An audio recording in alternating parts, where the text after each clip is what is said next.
4. Kalau badai sedikit menambahkan keterangan mengenai yang kemarin, af'alul khair, dan lakukanlah segala bentuk kebaikan. Daunya Syekh Mutawalli Asy'arawi loh, ini sebenarnya yang namanya sholat itu merupakan dua hal yang sifatnya sudah termasuk al khair, ya toh.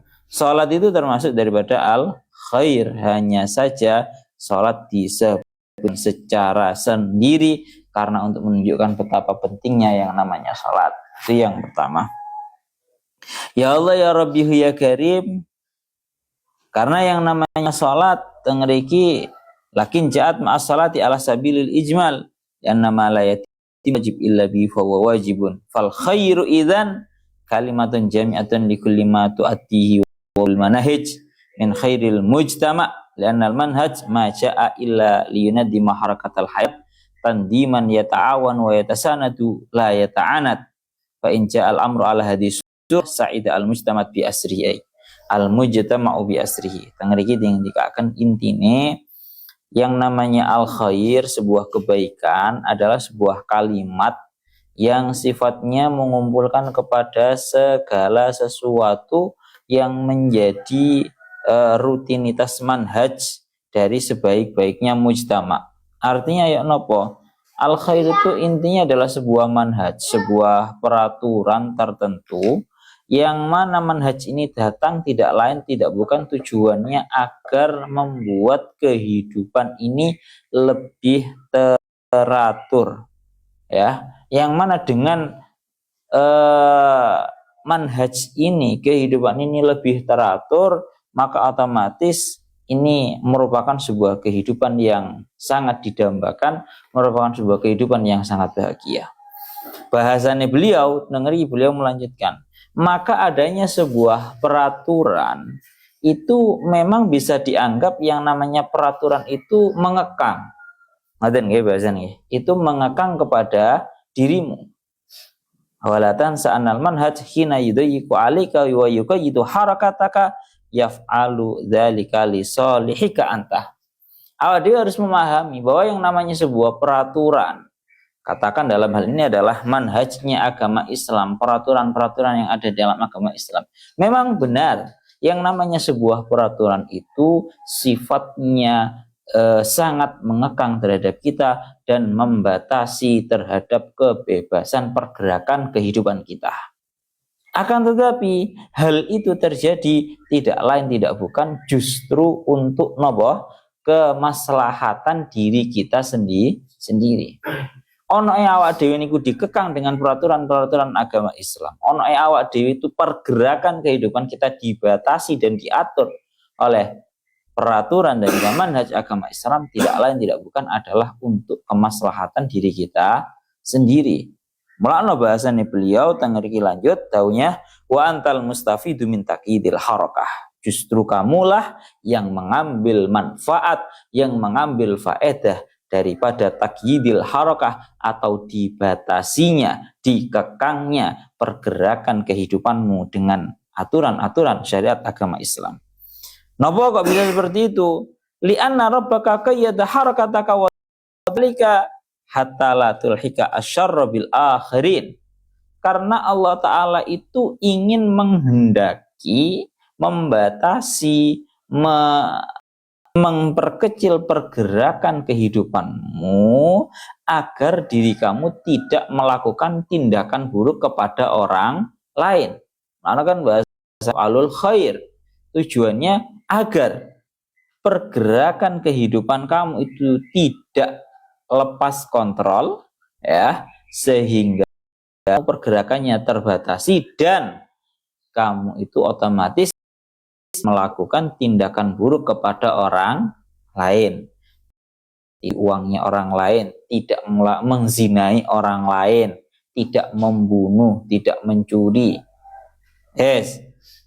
Lah wa fil waqti nafsihi dayyaqu 'alal akharina jami'an ayyataharraku bisyarri nahiyataka. Dan di waktu yang sama pada hakikatnya Allah Ta'ala bukan hanya membatasi pergerakanmu saja, Akan tetapi Allah Ta'ala membatasi pergerakan seluruh para manusia. Jangan sampai mereka melakukan tindakan buruk kepada diri kamu. Paham ya? Makanya kembalinya kepada diri kita sendiri. Wa anta wahidun wa hum katsirun. Kita satu sedangkan mereka banyak. Maka karena itu kesimpulannya adalah famin ajli takyidi harakatika qayyadalaka harakatan nasi jami'an. Famanil kasib fi hadil masalah.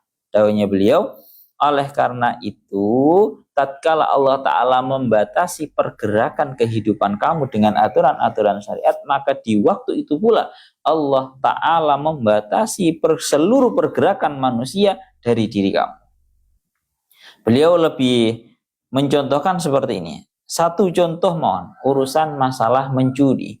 Maka Allah Ta'ala ndawi melarang terhadap kita bahwa jangan sampai yang namanya mencuri. Berarti ini sekali lagi ini merupakan sebuah hal yang sifatnya untuk diri kita dan untuk orang lain kepada kita.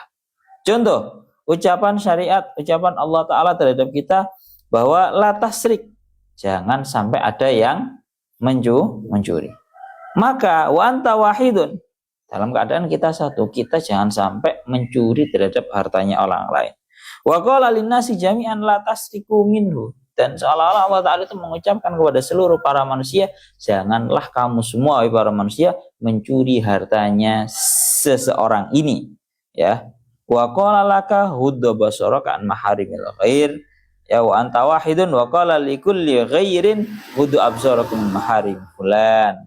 Sehingga intinya kesimpulannya fakullu taklifin minallahi lil khalqi ya'udu alaika. Maka setiap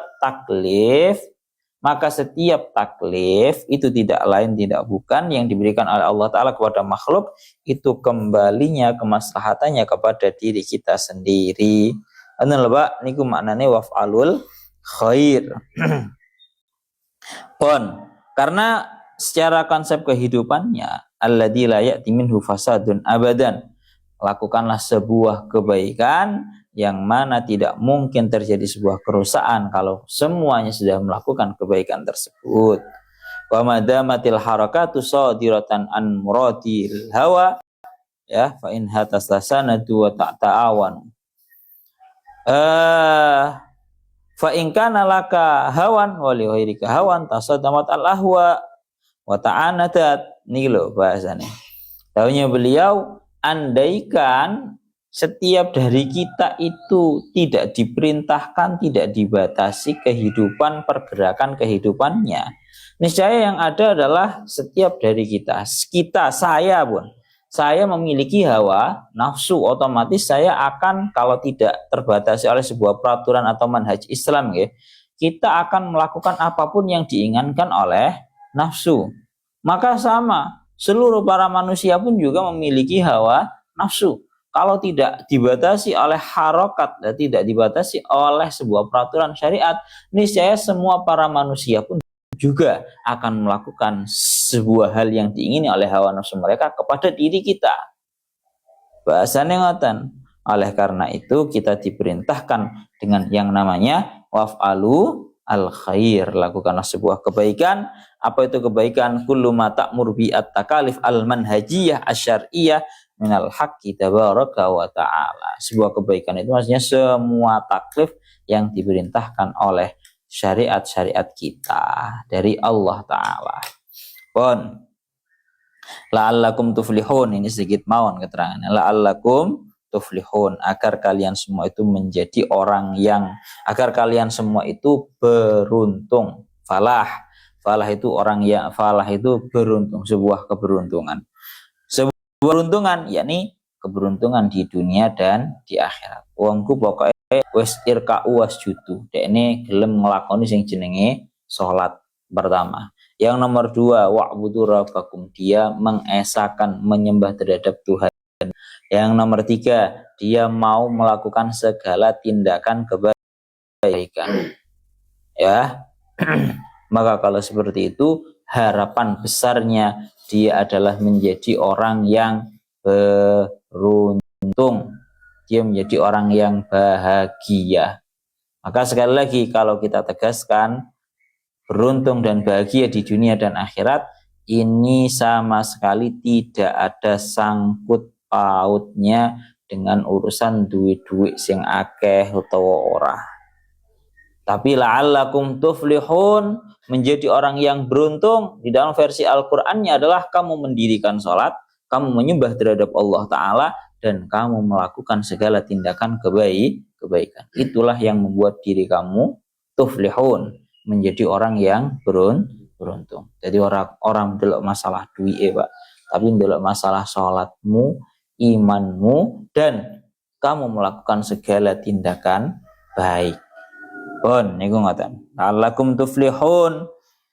Lihatang tafsir Jalaluddin Al-Mahalli niku koyok-koyok tafuzuna bil baqa'i fil jannah, itu hanya keberuntungan di akhirat. Tapi kalau danya Syekh Mutawalli Asy'arawi fid dunya wal akhirah, keberuntungannya tuflihunnya itu di dalam dunia dan di akhirat. Rupane napa? Fid dunya liman qama bi syar'illah wal tazama manhajahu wa fa'ala al khaira fal falahu samratun tabi'iyatun liman hajilai fi ayyi mujtama'in yataharraku afradu fit tijahil khairi lahum walil ghair. Tengriki dingendikaken pokoknya yang namanya sebuah kebaikan ini akan membawa sebuah keberuntungan pertama di dunia. Karena mujtama atau sebuah kota, ya, sebuah perkumpulan yang sanggup untuk melakukan terhadap manhajnya syariat agama Islam dijamin, maka perkumpulan tersebut akan menjadi sebuah perkumpulan yang unggul. Malakno Kanjeng Nabi niku dawuh setunggal sing paling inti dalam masalah melakukan sebuah kebaikan agar semuanya menjadi orang yang beruntung. Bahasanya beliau, la yu'minu ahadukum hatta yuhibba li akhihi ma yuhibbu li nafsihi.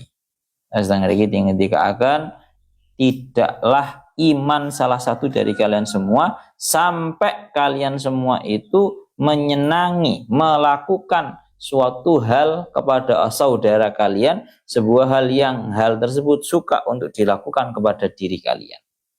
Kamu senang kalian dimuliakan, kalian senang kalau kalian itu disuguh, kalian senang kalau kalian itu tidak didolimi, maka lakukan hal tersebut juga kepada orang lain.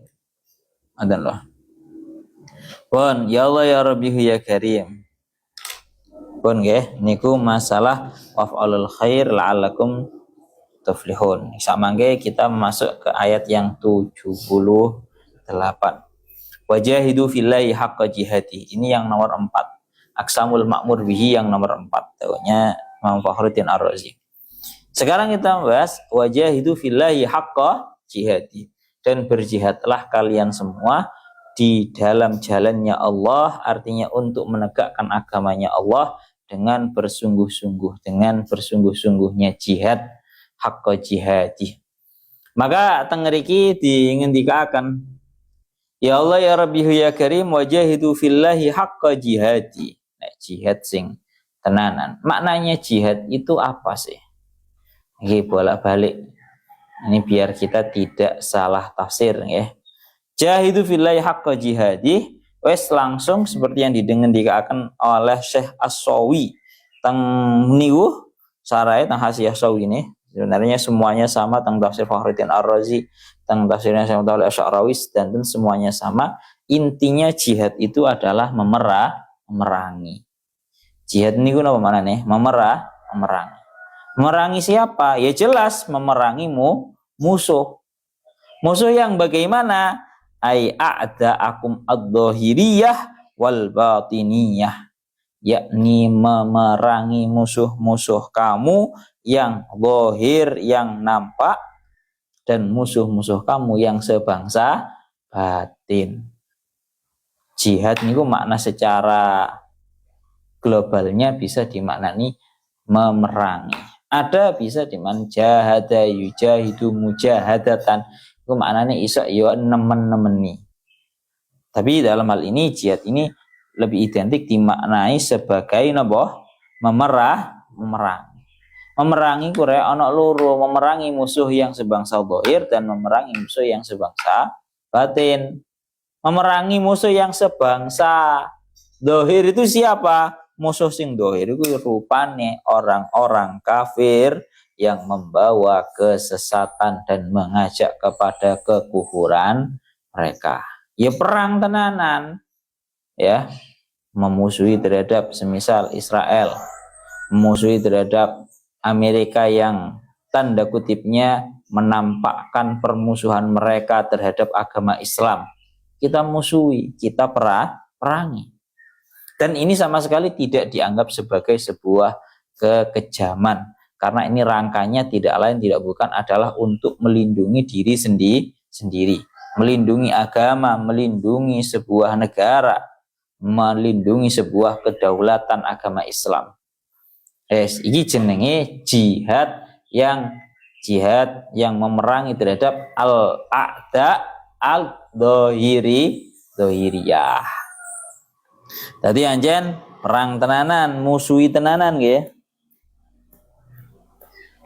Terus dilanjutakan malih tengeriki dilanjutakan malih wa mujahadatuha ma'lumatun, memerangi terhadap musuh yang dohir berupa orang-orang kafir yang di dalam syariat awal kan bolak-balik diaturakan ya, yang oleh diperangi adalah orang-orang kafir yang harbi atau orang-orang kafir yang memerangi terhadap orang-orang Islam.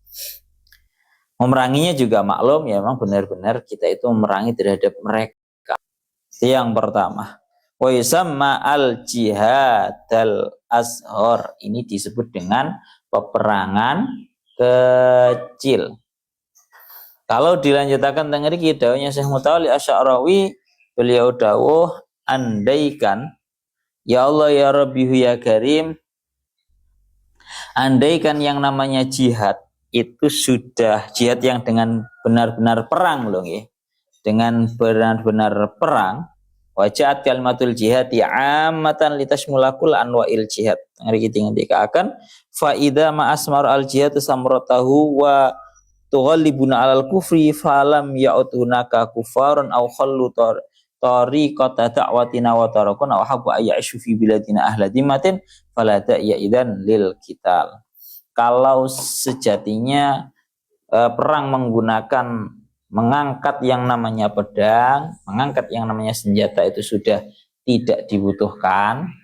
Lek musuhne wong kafir sing benar-benar mengangkat senjata, berarti kita memeranginya juga dengan mengangkat senjata.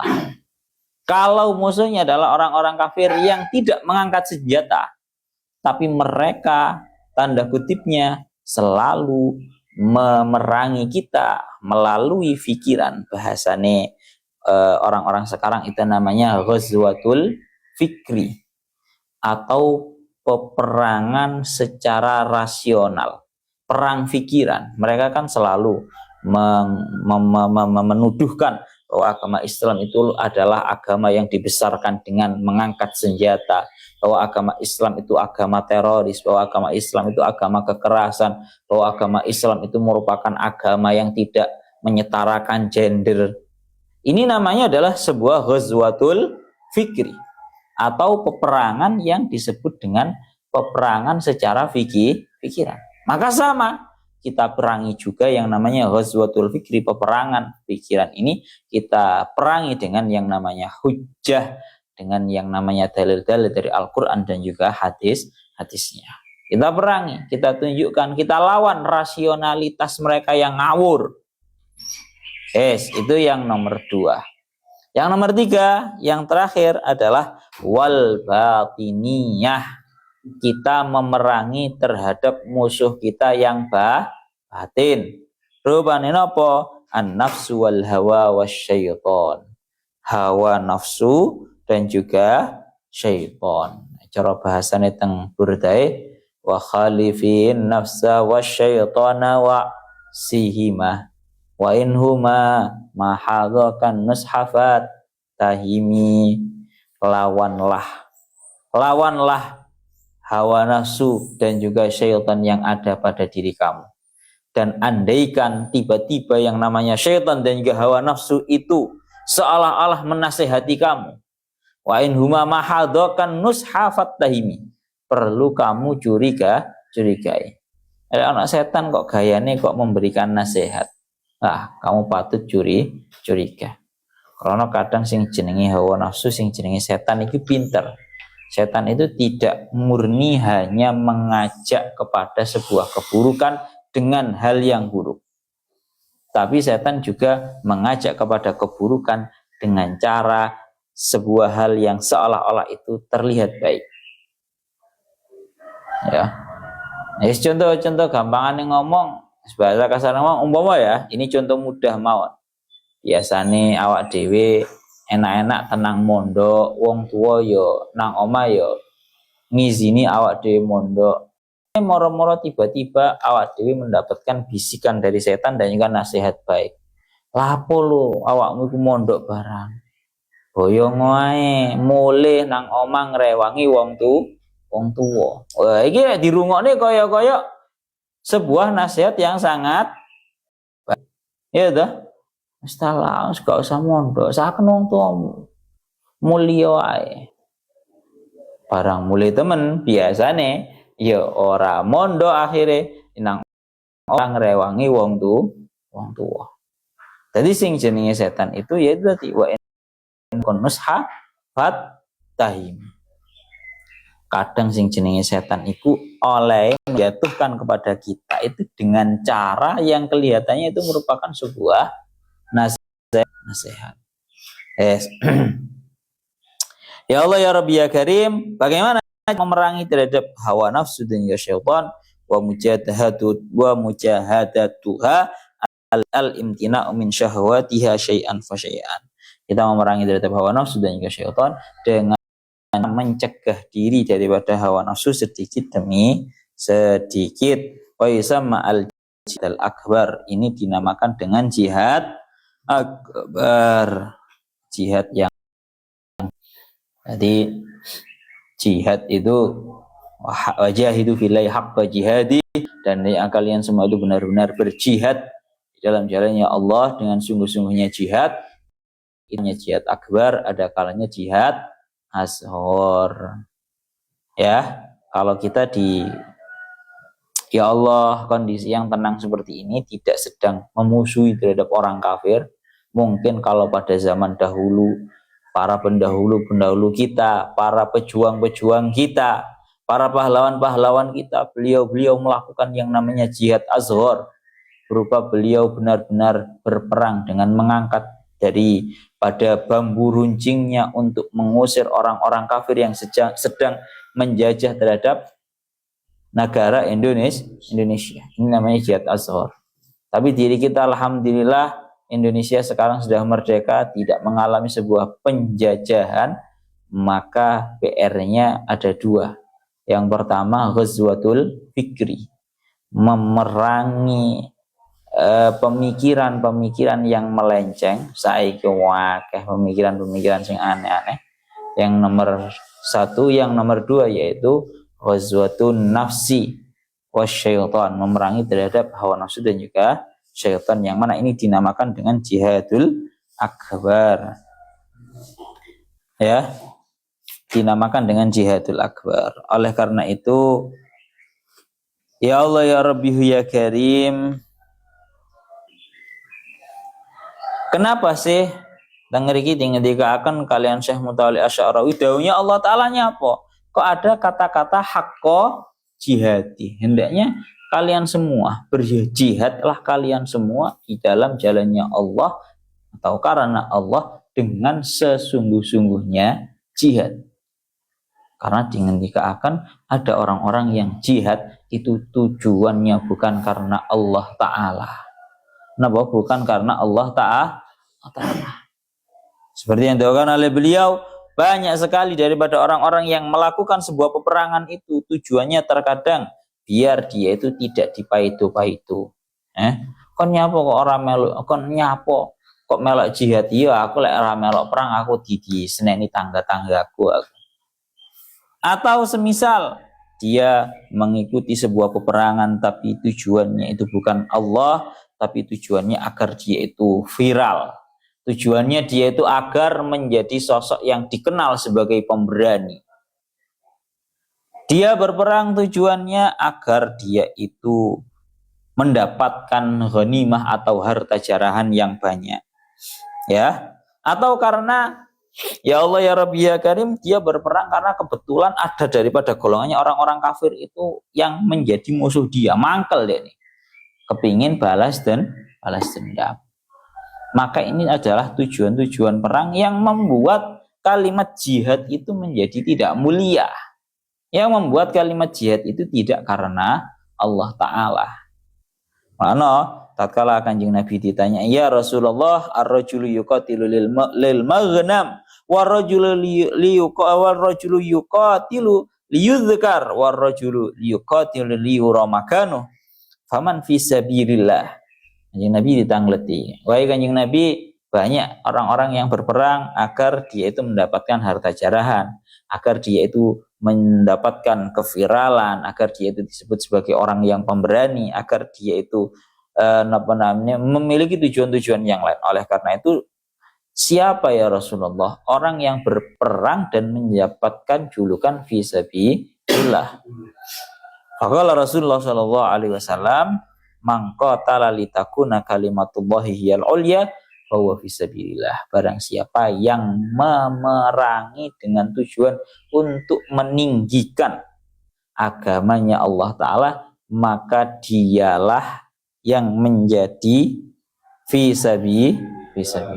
Makna sering, ini cerita yang sudah sangat masyhur ya.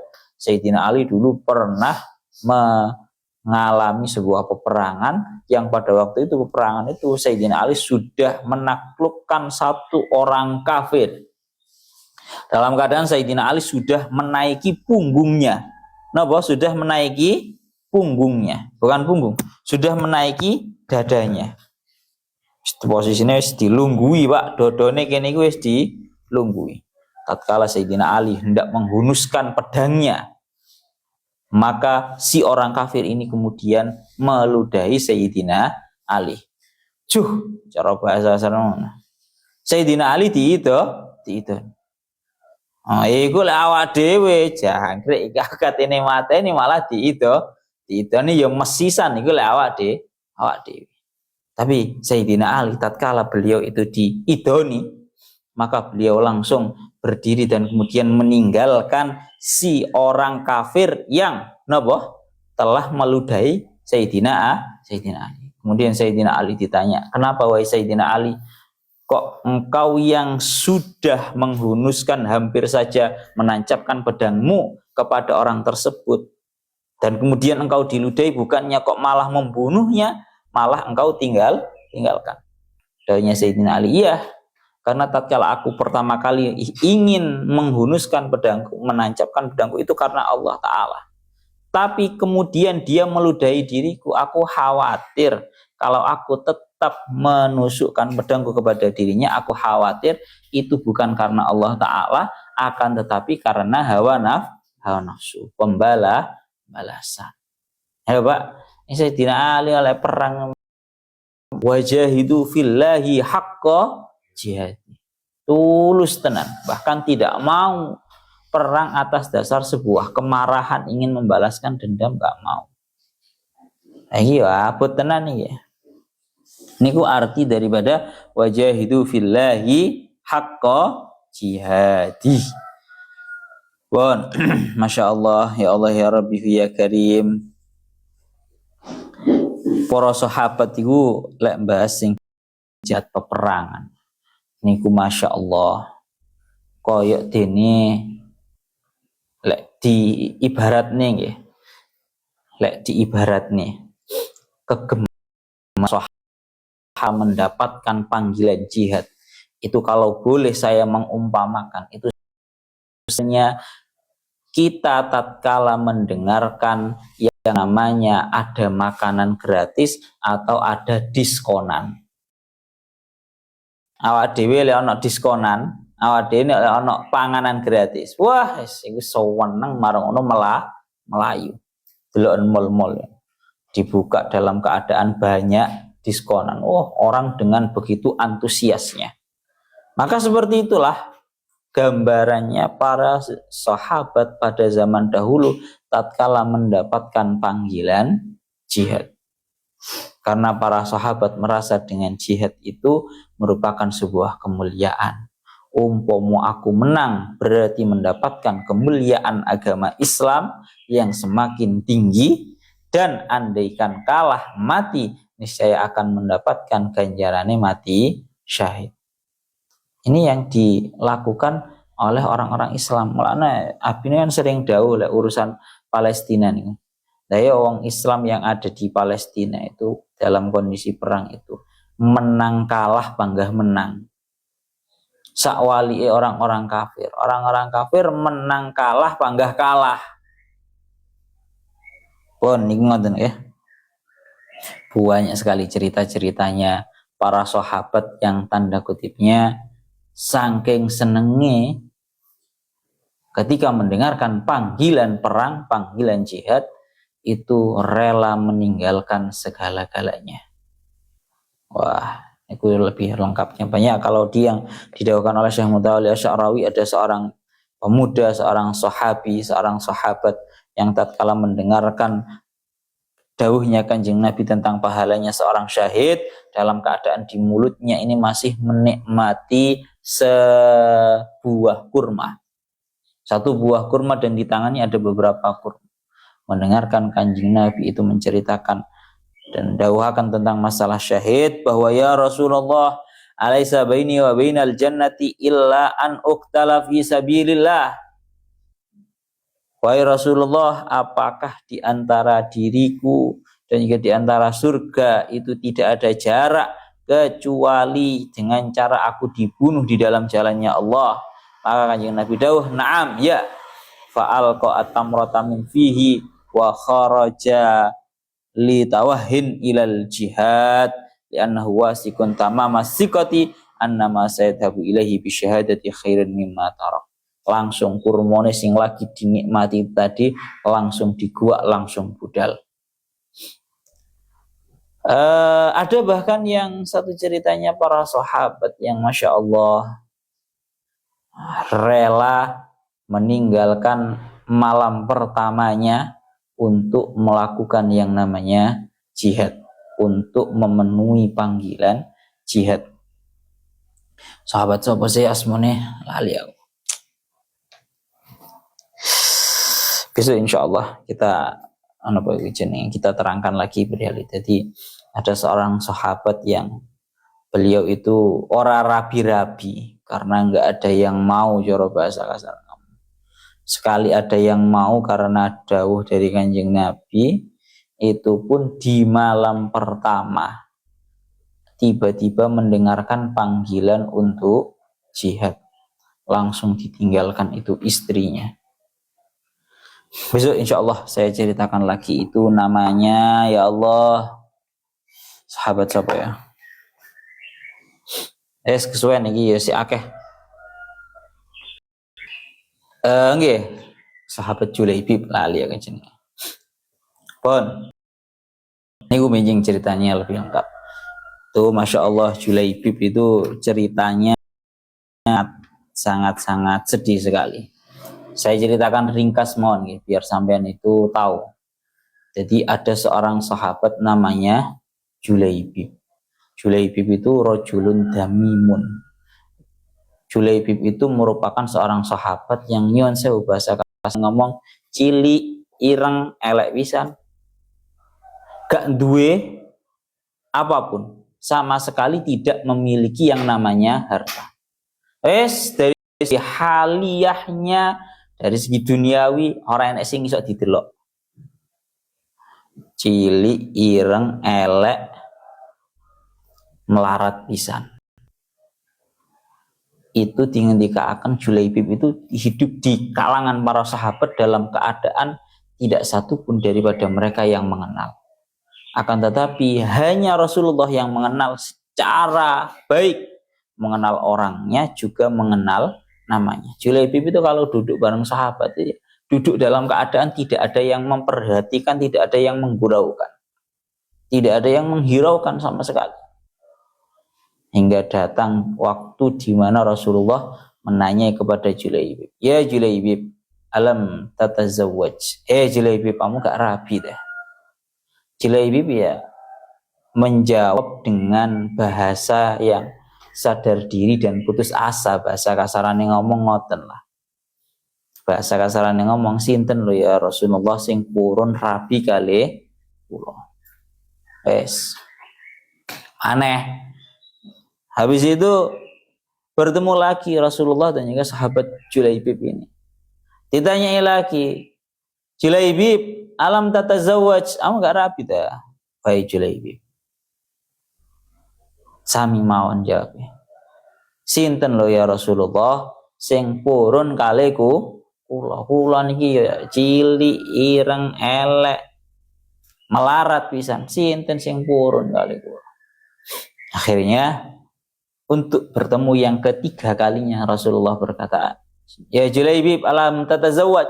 Julaibib, sampean gak rabi-rabi ta ya? Sinten sing purun? Jawabannya masih sama. Sinten sing purun lo ya wahai Rasulullah. Maka Rasulullah sangat memperhatikan terhadap sosok Julaibib ini, kemudian berwasiat bahasan ngaten yen dawuh dumateng Julaibib, Julaibib, awakmu rabiyo, datanglah kamu ke tempat rumah ini. Maka si fulan ini dia memiliki seorang anak perempuan yang cantik, mintalah anaknya itu. Wes, datanglah Julaibib mengetuk pintunya seorang laki-laki yang merupakan sing sampun didhawuhi kalian Kanjeng Nabi. Paranono, si fulan ini paranono, dia ini anak wedok, itu sing rapian. Kemudian diketuk, kemudian dibukakan. Sopo? Ana Julaibib, aku iki Julaibib. Apa hajatmu, apa keperluanmu moro nang omahku? Aku didhawuhi kalian Rasulullah dikongkon moro nang omane sampean, Pak. Aku dikongkon ngelamar lan ngerabi anak wedokmu. Jadi ini Julaibib. Maka ya nyuwun sewu, pemikirannya orang-orang ya seperti itu. Si ayahnya ini tadi melihat Julaibib yang keadaannya yang Masya Allah, yang tanda kutipnya di dalam hadapan mata, dalam pandangannya matanya manusia itu penuh dengan kekurangan. Secara bahasanya gak ono lebih-lebih blas. Maka dia cuma menjawab seperti ini. Ya tak takokne nang bojoku dhisik. Kira-kira piye? Maka si laki-laki ini tadi masuk ke dalam, kemudian mempertanyakan kepada istrinya, wahai istriku, ini bagaimana? Ada seorang laki-laki yang dia itu kecil, hitam, jelek, melarat, dia datang melamar anak perempuan kita dalam keadaan katanya dia itu diperintahkan oleh Rasulullah. Kesepakatannya wong tua ya Pak ya.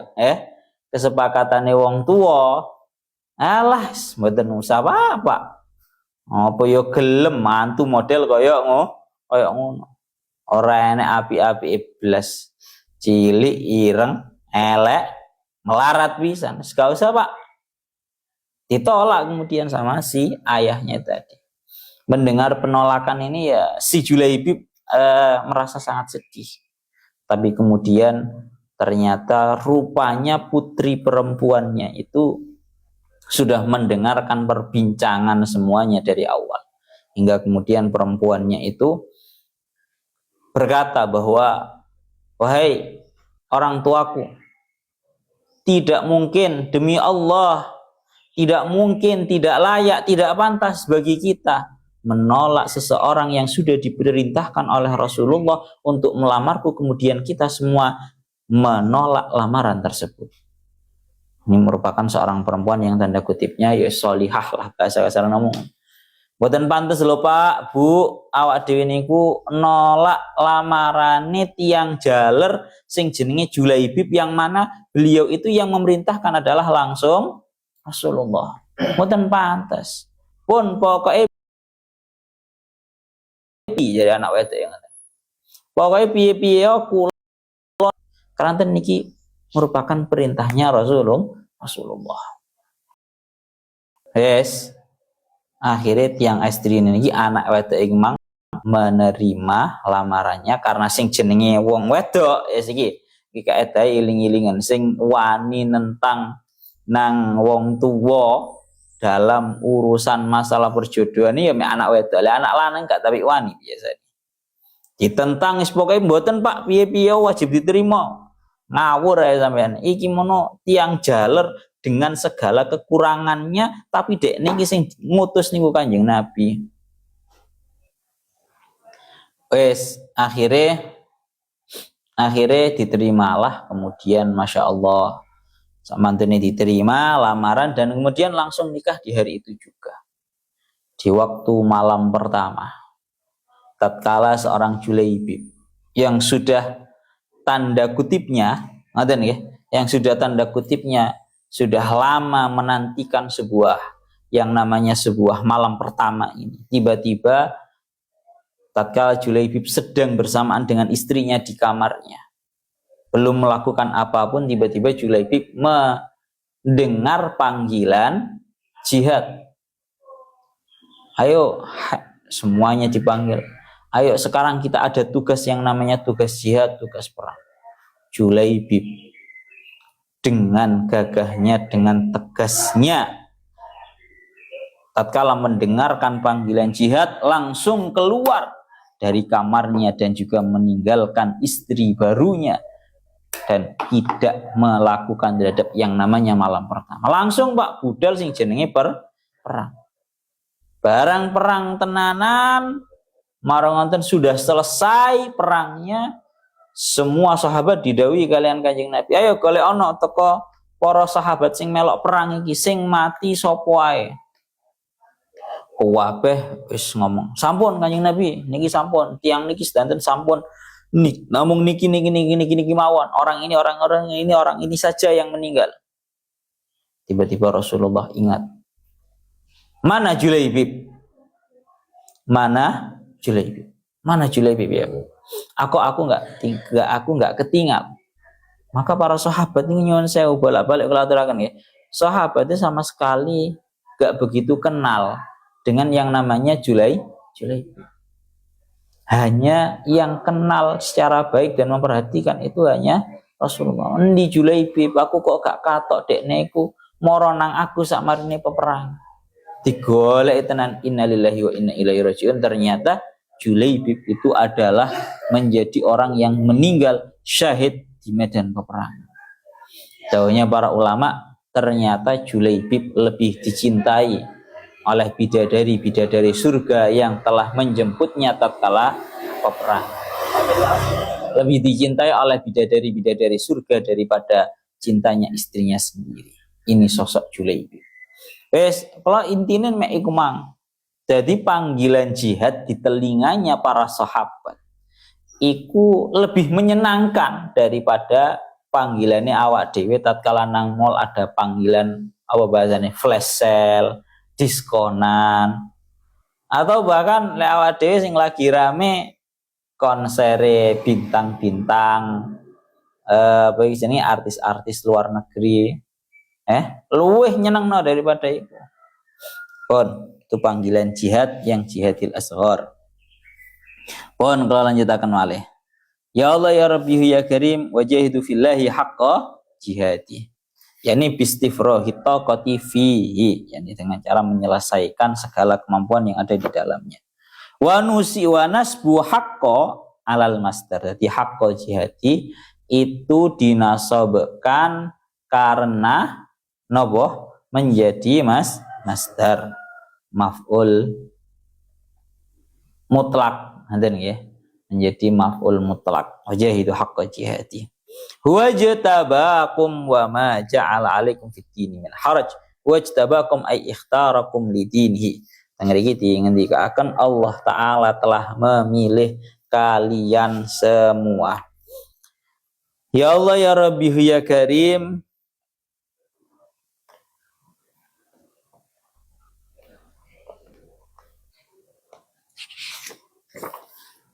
tengeriki dingendikaken annau as-salis. Jadi wow kan pun kalau sebutaken nggih. Jadi dalam ayat 77 dan juga 78 ini ada 4 pembagian. Yang pertama menentukan orang yang didhawuhi ta'yinul ma'mur.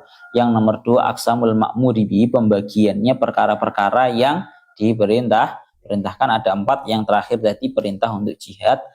Dan yang nomor 3 adalah menyebutkan tentang perkara diterimanya amal-amal awak dhewe. Apa wae? Yaitu huwajtabakum. Ono awak dhewe iku amal-amal apik iku diterima krana huwajtabakum. Allah Ta'ala itu adalah yang memilih terhadap kalian semua.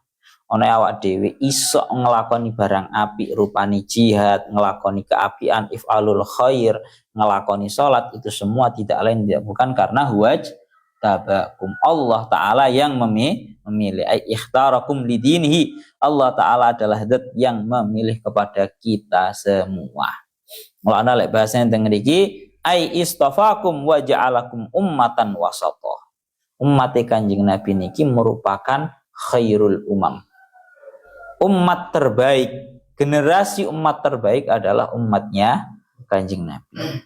Karena ini merupakan nas Al-Qur'annya langsung. Kuntum khaira ummatin ukhrijat linnas.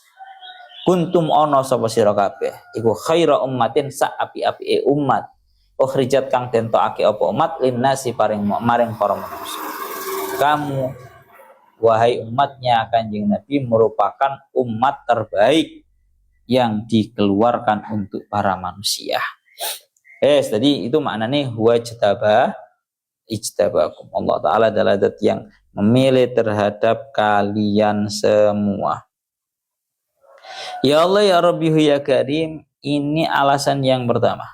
Wa ma ja'ala alaikum fid dini min haraj. Dan Allah Ta'ala tidak menjadikan atas kalian semua di dalam agama sebuah perkara yang sulit, perkara yang sukar, perkara yang berat. Ayyadhikin, perkara yang berat. Bi ansahalahu inda darurati kal qasri wa tayammumi wa aqlil maitati wal fitri lil maradi was safari.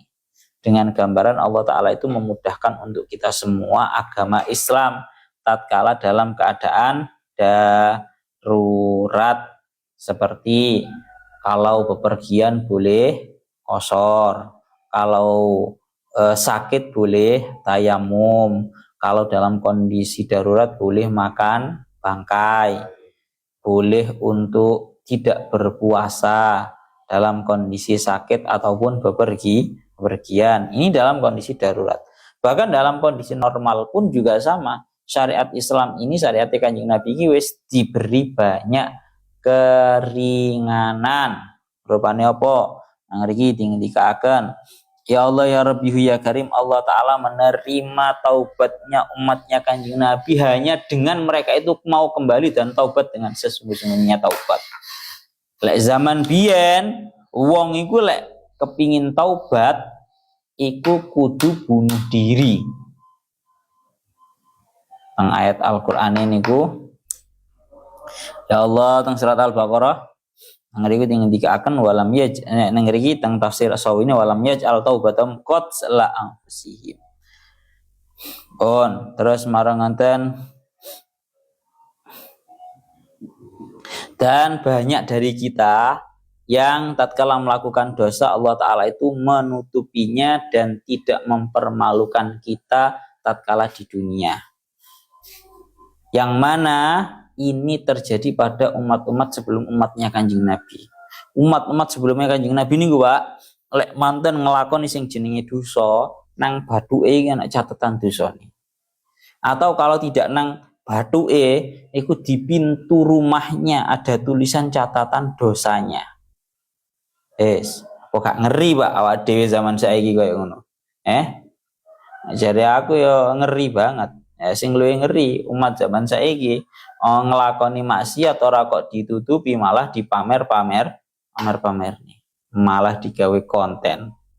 Zaman saiki lho Pak, umat zaman biyen niku ngelakoni maksiat itu dalam keadaan ditutup dan kemudian Allah Ta'ala itu menuliskan, umat zaman dahulu dituliskan di jidat, di jidatnya. Atau kalau nggak di jidatnya ya di pintu rumah. Lek umat Kanjeng Nabi alhamdulillah malah ditutupi oleh Allah Ta'ala. Tapi yo kuwi mang malah digawe konten. gawe video robot aja wong. Lanjut. Begitu juga perihal yang namanya najis. Kalau syariatnya Nabi Ibrahim lek kena najis ya langsung digunting, ora enak istilah disuceni, langsung digunting. Tapi lek teng mriki saged mate Kanjeng Nabi penak Pak, enteng. Ya toh? Langsung mek karek disuceni sampun. Pun niku ngaten. Dan kalau ada pertanyaan, katanya agama Islam itu agama yang ringan, tidak ada haraj, keberatan. Lalu kenapa ada dalam ajaran Islam itu yang mana menyebutkan kalau ada orang mencuri mencapai satu nisabnya mencuri, yaitu rubu'ut dinar, seperempatnya dinar. 1 dinar 4,25.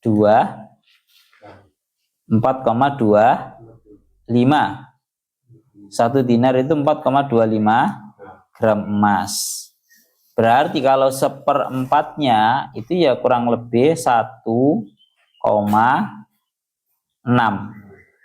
Kurang lebih 1,6 gram. Orang yang mencuri dan nilai pencuriannya itu 1,6, itu tangannya wajib dipotong. Kemudian orang yang berzina dalam keadaan dia zina muhson, itu hukumannya diranjam itu dibalangi gawe watu cilik-cilik sampai mati. Ya gak cilik-cilik ini mensedengan ya, gak yang besar juga gak yang kecil-kecil, sak genggeman inilah kurang lebihnya. Itu kan termasuk yang namanya sebuah hal yang sifatnya berat. Ya Allah ya Rabbi ya Karim, maka didawahkan, maka dijawab, ya memang itu merupakan sebuah hukuman yang berat. Tapi nopo bi anaraf al haraj liman istaqama ala manhaji syar'i, bahwa dihilangkannya sebuah hal-hal yang berat dari syariat Islam ini khusus bagi orang-orang yang istiqomah menjalankan syariat Islam. Amma surrak wa ashabul hudud faqadin tahaku hurmatasy syar'i. Adapun para pencuri, orang untuk dihad, maka mereka telah merobek-robek, merusak-rusak kehormatan syariat, sehingga wantaqalu minas suhulah su'ubah, mereka sendirilah yang berpindah dari hal yang mudah menjadi hal yang sulit. Lianna Allah lam yuharrim al-mala mutlaqan walan nikaha mutlaqan bal wa harrama asya'a. Karena Allah Ta'ala itu tidak mengharamkan yang secara mutlak, juga Allah Ta'ala tidak menghalalkan yang namanya berhubungan badan secara mutlak, tapi ditafsil. Kalau versi melalui mencari uang yang benar ya berarti halal, dalam nikah benar berarti haram.